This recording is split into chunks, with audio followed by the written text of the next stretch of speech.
Olá, meu nome é Felipe Rossá e eu estou aqui hoje representando o nosso grupo para fazer a gravação desse vídeo. É um vídeo do nosso trabalho sobre um modelo supervisionado que nós criamos para fazer a predição de casos de Alzheimer. Tá? Então, basicamente foi um modelo que nós fizemos para ajudar na triagem de possíveis casos de Alzheimer. Né? Alzheimer é uma doença degenerativa que é sensível a tempo, que o diagnóstico rápido e a ação rápida, elas podem dar a diferença entre a gente tratar da forma correta a doença ou ela acabar piorando, né? Ela acabar causando danos maiores, digamos assim, tá? Então, esse modelo, começando a dizer, ele não tem o objetivo de fazer uma substituição, tá? De médicos. Ele, na verdade, ele é, como eu falei, para fazer uma triagem para de formas, no caso que o número de profissionais sejam escassos, né? A gente teria já um modelo dando uma ajuda para que essas pessoas que foram diagnosticadas com Alzheimer fossem priorizadas, para que essa doença fosse tratada o mais rápido possível, tá? Então, esse seria o objetivo principal. E tem esse collab aqui que a gente criou, tá? Nesse collab tem algumas descrições que eu vou falando um pouquinho a respeito, mas se quiser dar uma visitada depois, ele tem algumas informações interessantes. Ele ajuda a entender como é que foi a nossa prática. Eu vou falar algumas coisas, mas depois vale a pena dar uma olhadinha. Mas a primeira coisa que tem aqui nesse collab é a gente baixar esse dataset. E esse aqui é um dataset que ele é razoavelmente conhecido, tá, na academia para esse tipo de problema. Tá? Ele é um dataset que já tem alguns dados convenientes, alguns dados trabalhados em relação a diversas questões que podem influenciar na classificação de Alzheimer ou não, tá? Então, ele é um dataset muito bom para esse tipo de trabalho. E eu já vou entrar em mais detalhes ali para frente no caso de como é que, se a gente fosse colocar esse modelo em produção, como é que a gente aprimoraria esse modelo na prática utilizando esse dataset. Mas é importante dizer que ele convenientemente já tem algumas variáveis tratadas em relação a trazer dados numéricos que influenciam a questão do Alzheimer, e isso facilitou para a gente, tá? Então, já falando um pouco disso, tá? Tem essa célula aqui que foi a parte da gente baixar aqui as dependências do sklearn, tá? Que foi a principal ferramenta que a gente utilizou aqui do Python para fazer esse tipo de coisa, para fazer esse modelo. Mas falando aqui novamente dos dados, tá? Temos aqui uma parte de análise dos dados. Ó, como a gente pode ver, nós temos diversas variáveis que seriam subjetivas, né? Então, nível de consumo de álcool, atividade física, aqui está tudo com valores numéricos. E isso aqui faz parte do que eu falei de que o dataset ele é conveniente, tá? Ele já traz tudo isso aqui de forma numérica para focar ali na parte da gente botar o modelo para funcionar, na parte do uso do algoritmo ali em si para a gente fazer a predição. Mas como é que seria na prática, né, no mundo real? É como se a gente tivesse um sistema anterior a esse. Imagina um sistema com diversos formulários que perguntasse diversas coisas, tá? E baseado nessas informações ele inferisse valores, que seriam esses valores aqui, né? Valores numéricos que representassem tipo o nível de consumo de álcool, atividade física. Então assim, ele para funcionar ele precisaria de um sistema anterior que trouxesse esses valores numéricos, tá? E aí dentro dos dados, né, a gente tem 34 dimensões aqui. Temos informações básicas como idade, gênero, etnia, que, enfim, chegam a influenciar um pouquinho, mas não é o principal, tá? E tem todos esses campos que eu falei, né? Nível de consumo de álcool, atividade física, qualidade da dieta, qualidade do sono.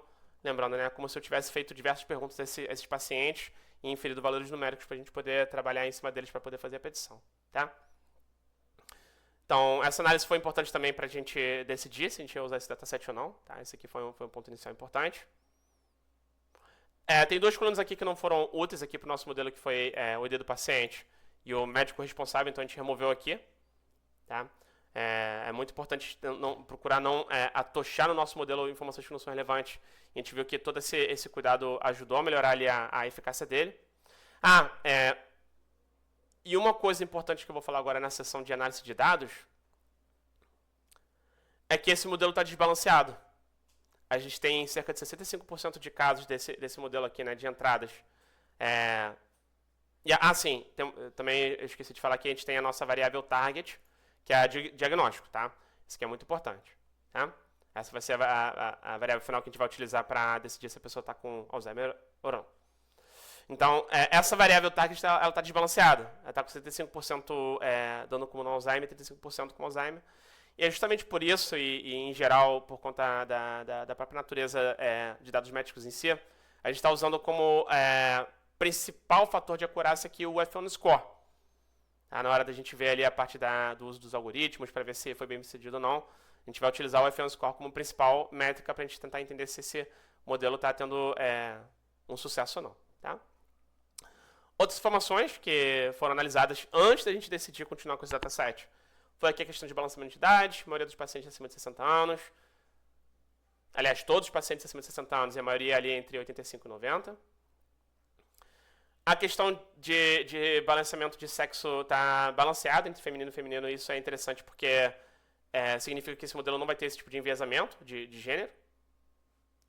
Parte do histórico familiar, que se tem Alzheimer ou não, que foi uma variável que foi importante. A gente pode ver também aqui que está balanceado, então não foi necessário fazer nenhum tipo de tratamento, tá? Então essa parte está legal. E eu acho que o mais importante aqui da nossa análise foi a análise das correlações, tá? Entendo que um dos principais gráficos para fazer esse tipo de análise é o gráfico aqui de heatmap, dos valores das correlações. E aí, indo direto aqui ao assunto, tá? Eu peguei beleza, a gente analisou visualmente aqui, mas trazendo aqui as top 10 mais correlacionadas, ó, a gente pode ver aqui, relacionado ao diagnóstico, reclamações de memória, questões de mudança de comportamento, tá? São as variáveis que estão mais relacionadas aqui com o nosso diagnóstico de Alzheimer ou não. E isso faz sentido, né? Realmente, se a gente for pensar na prática, geralmente pessoas com Alzheimer começam a esquecer as coisas, começam a mudar seu comportamento, tá? Então, isso faz sentido. Mas tem também outras variáveis que fazem relação, tá? Como o nível de colesterol HDL, hipertensão, se possui algum tipo de doença cardiovascular. Então, todas essas 10 variáveis aqui foram levadas em consideração com mais prioridade, tá? Na hora de treinar ali o modelo, eu vou mostrar aqui que a gente botou um foco nessas variáveis mais correlacionadas. Isso melhorou ali a eficácia do modelo, principalmente ali em relação ao F1 score. E tiveram algumas aqui que não tiveram tanta relação, tá? Faz sentido também, ó. Nível de educação, qualidade do sono é até um pouquinho questionável, mas para esse caso aqui do dataset não teve tanta correlação, tá? E é isso, aqui tem só uma célula com um resumo do que eu falei, dessa análise dos dados, tá? Tudo isso aqui é uma conclusão que foi utilizada para a gente decidir se ia continuar com esse dataset ou não, tá? Então agora a gente vem para a etapa de pré-processamento. Então eu entendo que aqui o principal é que a gente dividiu, tá? Para a gente não misturar ali os dados, não sujar o nosso treinamento com o nosso teste. A gente dividiu em 70-30, que é uma boa prática. E a gente selecionou as 10 variáveis mais correlacionadas, como eu tinha dito anteriormente. Tá? Ali dentro do código a gente vai ver também, mas eu também apliquei um Standard Scaler nas features selecionadas por modelos sensíveis à escala, tá? Como regressão logística, para a gente poder tentar melhorar ali a acurácia. Tá? Isso é uma coisa que eu também não comentei também, mas a gente, uma vez que a gente trabalhou nos dados, a gente aplicou alguns algoritmos. Tá?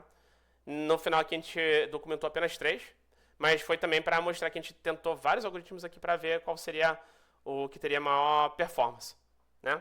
Então isso aqui foi algo interessante também. Como eu falei, a gente focou muito mais ali na parte de treinamento e predição e de testar os diversos algoritmos do que a gente martelar tanto na limpeza de dados em si. Então, como eu falei aqui, né, tem toda a parte aqui do Training Test Split, onde a gente botou aqui 30% para a base de teste. Tem a parte também de priorizar as variáveis correlacionadas. Deixa eu só ver onde é que está aqui, ó.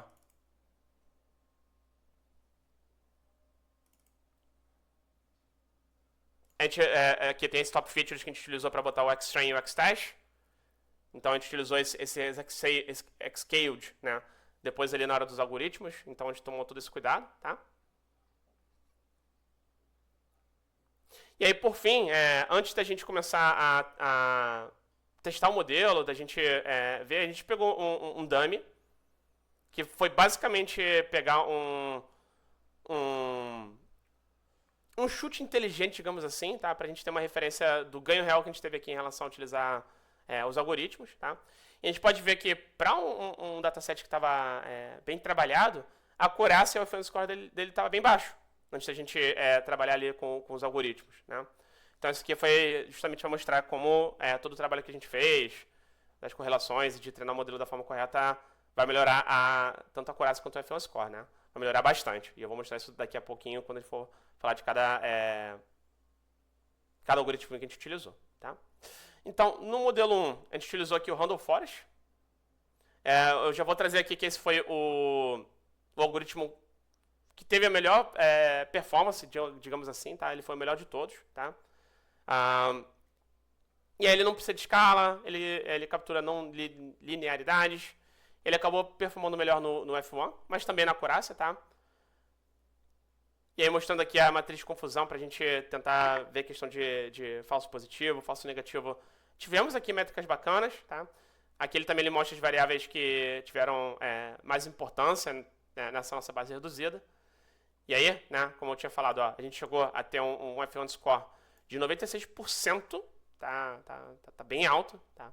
Mas lembrando que esse é um dataset que ele já tem aqueles valores numéricos trabalhados, né? Isso não significa que não seria algo possível de alcançar, tá? No sistema de produção. Lá no disclaimer final eu vou falar um pouquinho disso. Mas chegamos, depois de tudo, né? Se for comparar ali com o nosso baseline, ó, tínhamos 35%. E a gente chegou, depois do treinamento dos algoritmos, a 96% para o Alzheimer e 93% para o Alzheimer. Tá? Então a gente teve uma performance bem legal, tá? Acurácia 95%, tá? Mas para também verificar se não tinha opções melhores, a gente chegou a treinar com outros algoritmos. Então também tem aqui a regressão logística, tá? A regressão logística, digamos assim, ela é mais interpretável. A gente tem o coeficiente mostrando direção e força. Mas fizemos o mesmo exercício de trabalhar em cima, tá? E aí a F1 score chegou a 88% para Alzheimer, 78% para Alzheimer. Então foi um pouquinho pior a performance, tá? Mas fez parte aqui da nossa análise. Beleza? Tem aqui alguns dados, vou acelerar um pouquinho. Chegamos a experimentar também a árvore de decisão, e a árvore de decisão foi interessante porque ela, além de tudo, né, ela mostra visualmente como é que o modelo aqui se comportou. Então foi um exercício interessante até também para o nosso estudo, né, para entender como é que estava se comportando. Cheguei a plotar aqui para a gente entender, tá? Mas, infelizmente, ele ainda ficou com uma performance pior ali do que o Randall Forest. Então, parece que para esse tipo de problema, né, para esse tipo de dataset, o Randall Forest realmente é o que está performando melhor, tá?